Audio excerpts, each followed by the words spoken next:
Bienvenue dans Africa Chic, bienvenue si vous nous rejoignez. On se retrouve avec le même plaisir pour célébrer la créativité africaine et découvrir toutes les nouvelles tendances dans la mode, le design et le lifestyle. Cette semaine, nous nous intéressons aux préparatifs de l'Aïd el-Fitr, la fête qui marque la fin du jeûne musulman et qui suffira dans quelques jours par la grâce de Dieu. L'Aïd qui est l'occasion pour tous de se retrouver en famille ou entre amis. C'est aussi un jour où les plus belles tenues vestimentaires sont de sortie, du bazin, passant par les dentelles, le paille, les accessoires, tous les détails comptent. On n'oublie pas également les festivités, les concerts liés à ce jour. Dans cette émission, nous irons donc du côté de Makori pour voir les préparatifs dans les magasins de tissus et de bazin.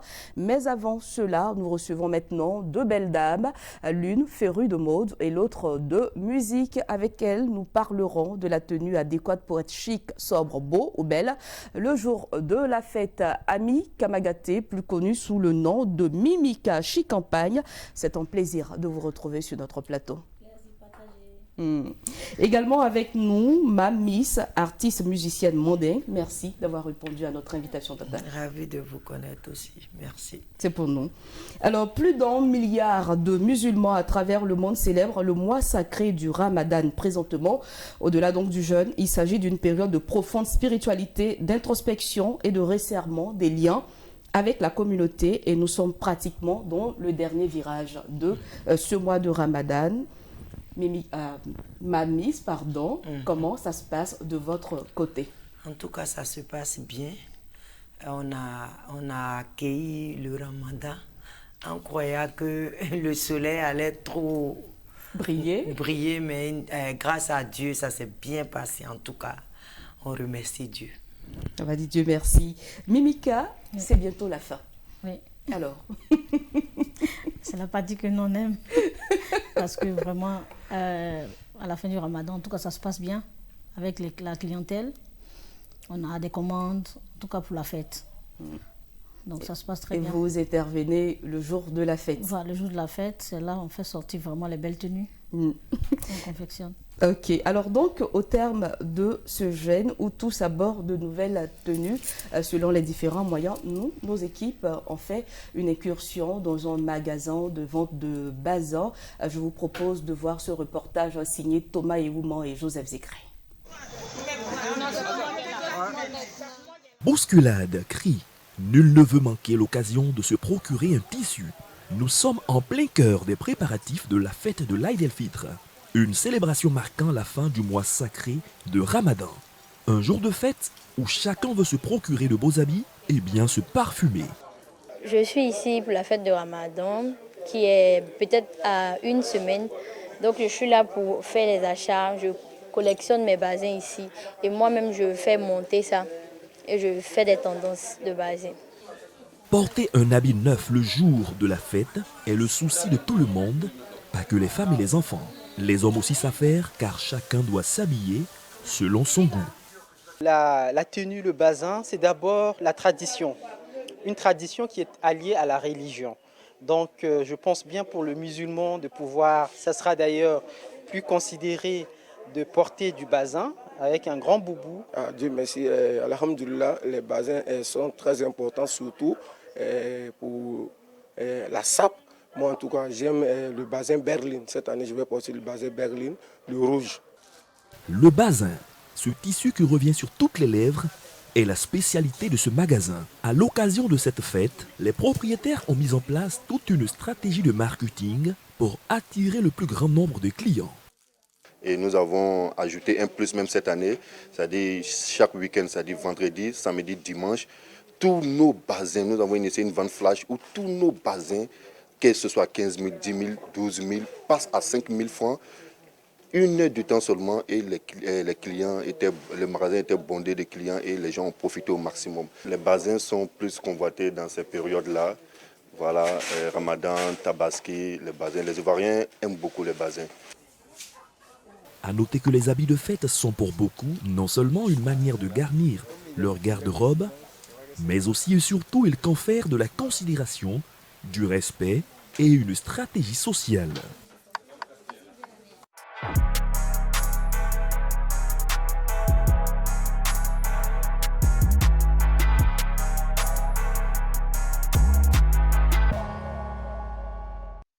Voilà, là, il était question de bazin. Mais Mme Miss, est-ce qu'il est important de bien s'habiller le jour de la fête? Normalement, Dieu même recommande quand tu dois prier, même si ce n'est pas le jour de Ramadan, si tu dois prier, il faut bien t'habiller pour prier. Donc le jour, Dieu doit donner la bénédiction aux musulmans. Vraiment, c'est important de bien s'habiller pour aller à la mosquée. Mimika, Oui, faut-il ça va. forcément porter de nouvelles tenues? Ben, pas forcément, parce que tout le monde n'a pas les mêmes moyens. En tout cas, tu peux avoir des tenues, d'autres peuvent porter de nouvelles tenues, mais d'autres, par contre, tu peux avoir des tenues vraiment propres chez eux qui peuvent porter. C'est-à-dire qu'il faut être bien habillé décemment dans des tenues vraiment propres. Et le jour de l'Aïd, Et comme tout le monde aime la tendance, donc les gens font l'effort au moins, puisque c'est une fois dans l'année. Donc les gens font vraiment l'effort au moins d'être bien habillés. Et pour vous, il faut préparer ce mois minutieusement Oui, c'est un mois qui vient, qui est vraiment préparé. Parce que quand ça doit arriver, vraiment tout le monde court ici. Bientôt le ramadan, ce n'est pas le fait de mettre le jeûne, mais il y a beaucoup de choses dans l'ensemble. Voilà. Et comment ça se passe le jour de la fête? Le jour de la fête, tu peux, matin d'abord, quand tu te lèves, tu fais ta prière, tu te laves, tu fais ta prière. Avant d'aller à la mosquée, tu t'habilles très bien. Tu prends ton écharpe et puis tu vas à la mosquée. Retour de la mosquée, maintenant tu viens préparer ce que tu as envie de préparer. Et tu invites des amis, des parents pour venir bien manger. Est-ce que c'est la même tenue qu'on garde quand on revient de la mosquée ou il faut changer de tenue pour recevoir ses invités? Bon, là, dans ce cas-là, je crois que souvent on change. Si tu as vu, parce que le matin, quand on va à la mosquée, beaucoup d'hommes même se mettent en blanc. En blanc. Parce que là, c'est plus sain. Et après ça, quand on vient à la maison, après, on peut porter nos tenues. Par contre, ce que d'autres personnes aussi peuvent partir avec ceux qui sont à la mosquée. Mais allez-y. Je crois que beaucoup de femmes aiment changer la tenue. Est-ce qu'il faut forcément le blanc? Non. Y a-t-il une couleur particulière ou privilégiée? Non, il n'y a pas de couleur particulière. L'essentiel, c'est d'être bien habillé, bien parfumé. Parce que là, tu vas prendre tes bénédictions. Évidemment. Mme Miss, vous qui êtes artiste musicienne mandingue, je suppose que vous côtoyez beaucoup de dames dans ce milieu. Qu'est-ce qu'elles aiment dans les vêtements? Quel genre de vêtements elles aiment? Elles aiment le bazin, surtout le pagne hollandais. Elles aiment trop hollandais et bazin. En tout cas, ces deux tenues-là, elles aiment ça. Parce que le bazin, on entend tout le temps bazin. Bazin, uniforme bazin, uniforme hollandais, en tout cas, elles aiment les deux. Et Mimika, vous ne faites pas du bazin. Vous êtes connue pour être une spécialiste du pagne. Je fais tout. Vous faites un mélange? Oui, un mélange, parce qu'il y a le bazin, il y a la dentelle aussi, n'oublions pas. Il y a le bazin, il y a la dentelle, comme la tenue que moi-même je porte actuellement. C'est une combinaison que j'ai fait. Un beau mélange. Un beau mélange de bazin et la dentelle en même temps. La chose de bazin et le pagne avec les accessoires dessus. Donc, on peut même prendre ces trois accessoires pour faire une seule robe, une seule tenue pour une cliente. Et pour ce ramadan, qu'est-ce que vous avez préparé? Moi, vous êtes resté toujours dans vos thèmes? Je reste toujours dans mon thème de Mimika Chic campagne parce que j'utilise plus le pagne, mais je fais le mélange ensemble. Je fais le mélange qui donne un duo vraiment parfait. Et qu'on adore, justement. Oui. Au passage, vous êtes toute belle, mes mamans. Merci Sandrine, comme toi-même. Merci également. Alors, Mimika, on va rester avec vous et regarder quelques-unes de vos créations, votre collection Ramadan. On voit ça et on revient. D'accord. Okay.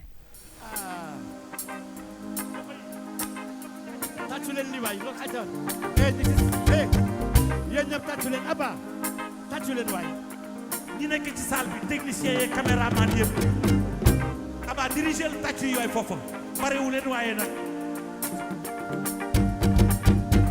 tàccu cey lii Baye Niass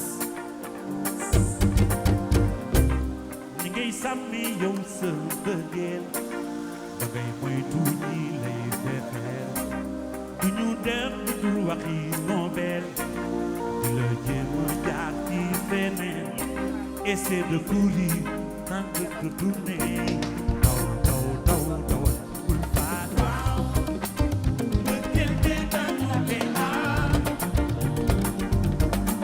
ne waaw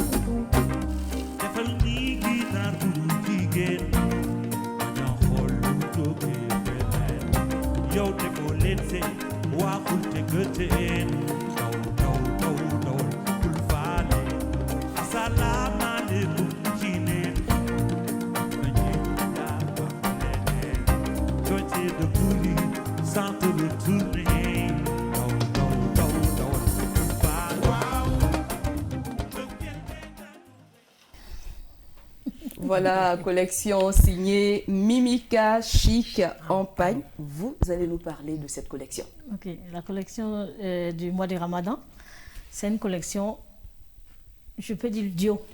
C'est comme ça que j'ai appelé. Oui, la collection duo, le duo parce que c'est le mélange de deux.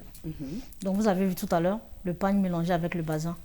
Donc ça donne deux choses. Deux matières. Oui, deux matières différentes. Et vous avez vu aussi des tenues où ce n'est que du bazin, typiquement. Il y a des tenues aussi que ce sont des pagnes seulement. Donc, le duo, c'est la partie où je mélange le bazin avec le pagne ou la dentelle avec le pagne. Et là, moi, j'ai envie de savoir, est-ce que la collection, elle est faite à la demande des clients ou vous vous dites, je dois mettre quelque chose sur le marché? Non, je préfère mettre quelque chose sur le marché pour attirer les gens parce qu'il ne faut pas toujours avoir les mêmes tendances. Voilà, il faut créer toujours de nouvelles choses.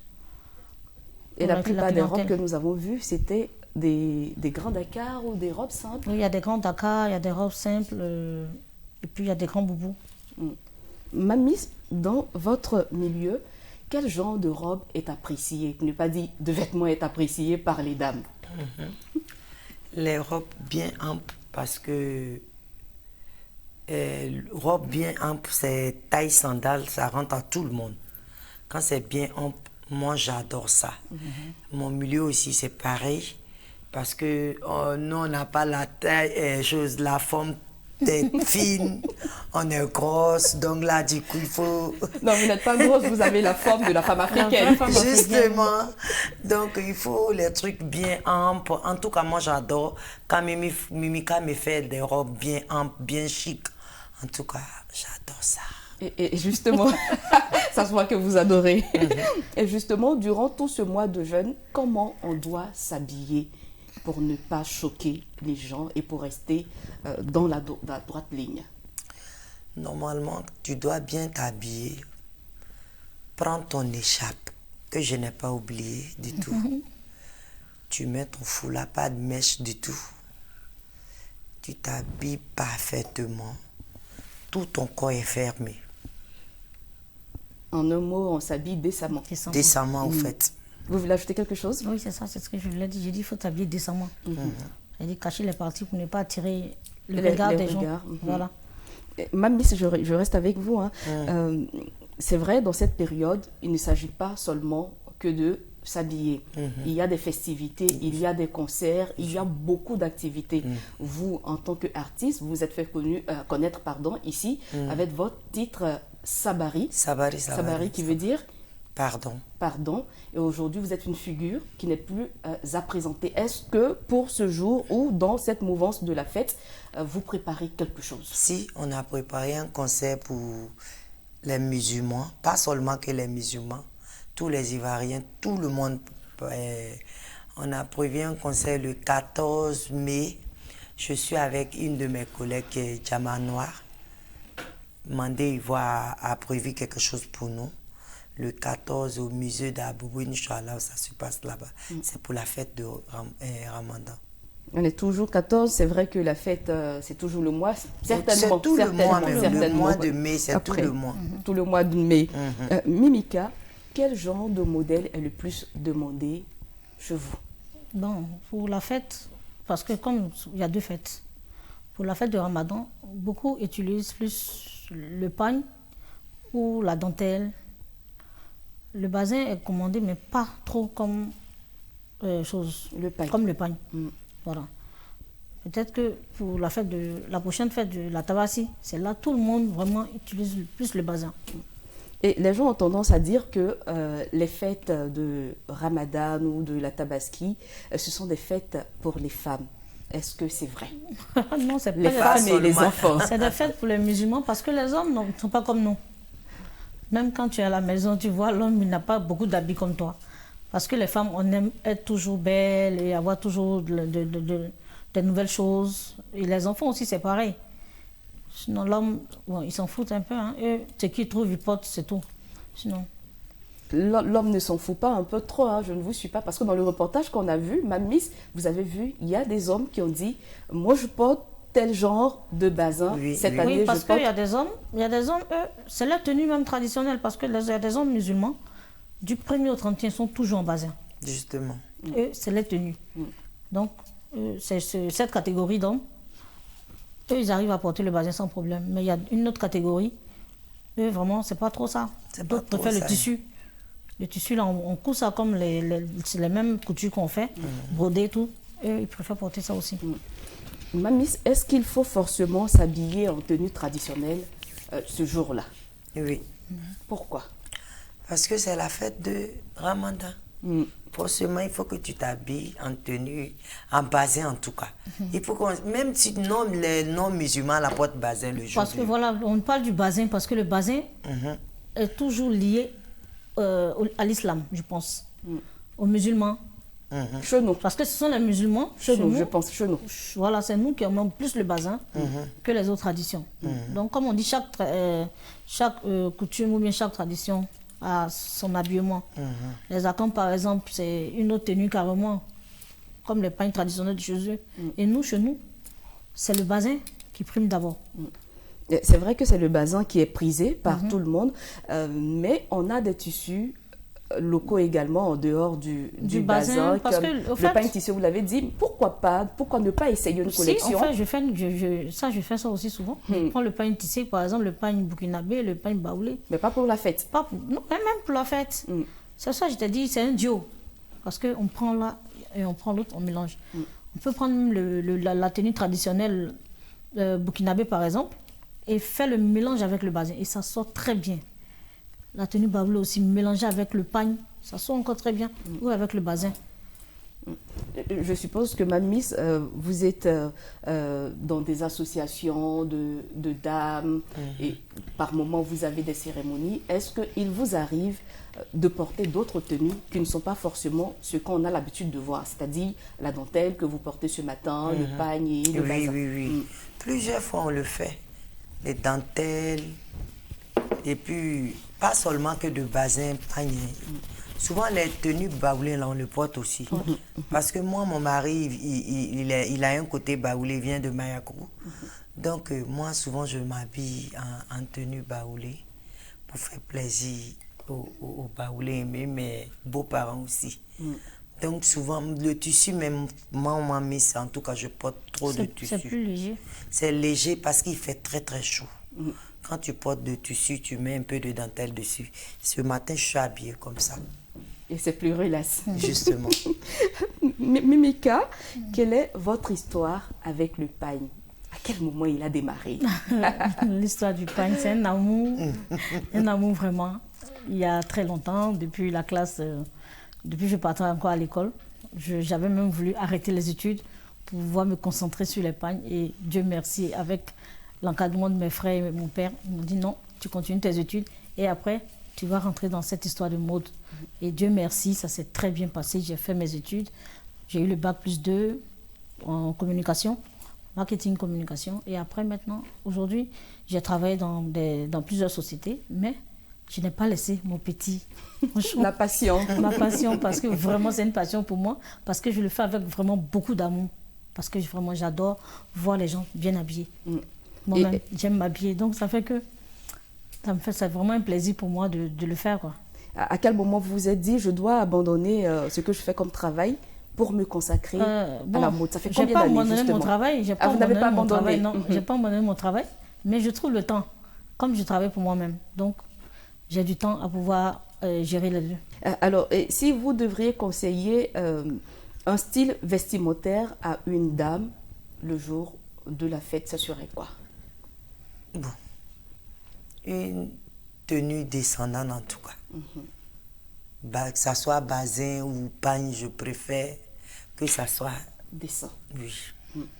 Une longue robe en grand Dakar. Oui, en grand Dakar et puis la voile dessus. Mimika, une journée type avec vous le jour de la fête, ça se passe comment?